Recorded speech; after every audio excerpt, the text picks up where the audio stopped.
الرحیم۔ اس وقت میں اس مقام پر کھڑا ہوں جس کو طائف یعنی جامع طائف کہتے ہیں۔ یہ جامع طائف یعنی طائف کی خوبصورت ترین مسجد ہے۔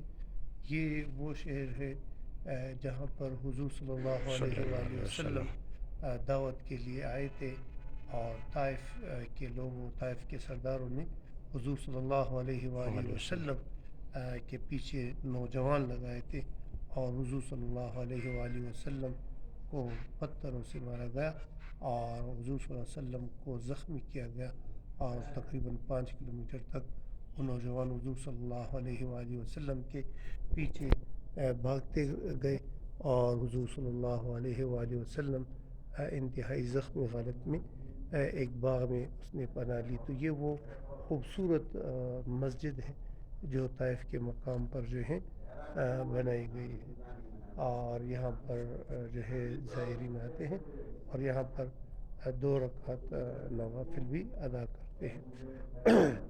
اللہ تعالیٰ نے حضور صلی اللہ علیہ وآلہ وسلم کو فرشتہ بھجوایا، اور اس کو فرمایا کہ اگر حضور صلی اللہ علیہ وآلہ وسلم چاہے تو ان طائف کے جو پہاڑ ہیں اس کے بیچ میں ان طائف والوں کو ہلاک کر دے، لیکن حضور صلی اللہ علیہ وآلہ وسلم نے ان کو پھر بھی دعا دی کہ اگر یہ لوگ مسلمان نہ ہوئے، ہدایت پر نہیں آئے، تو ان کے اولاد میں سے جو ہیں مسلمان ہوں گے، ہدایت پر آئیں گے۔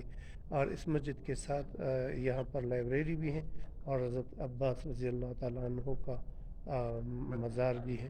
تو یہ طائف کا مقام ہے، اور یہ طائف کی خوبصورت ترین مسجد ہے۔ اور اس شہر کے لیے اس شہر کا ذکر یعنی قرآن میں اس طرح بھی ہوا ہے کہ اللہ تعالیٰ نے قرآن کو 2 شہروں کے درمیان اتارا، یعنی مکہ اور طائف۔ جبل نور جو ہے وہ مکہ اور طائف کے درمیان میں آتا ہے۔ تو یہ وہ خوبصورت ترین مسجد ہے طائف کی۔ اچھا، یہاں پر ایک اور بات جو ہے وہ لائبریری ہے، یہاں پر ایک بڑی یونیورسٹی بھی ہے راستے میں، طائف کی بہت بڑی یونیورسٹی ہے۔ تو جب آپ لوگ عمرے اور حج کے لیے آئے تو اس جگہ کا جو ہے ضرور جو ہے وزٹ کریں۔ اللہ تعالیٰ آپ لوگوں کے سب کے نصیب اس مقام پہ کریں۔ شکریہ۔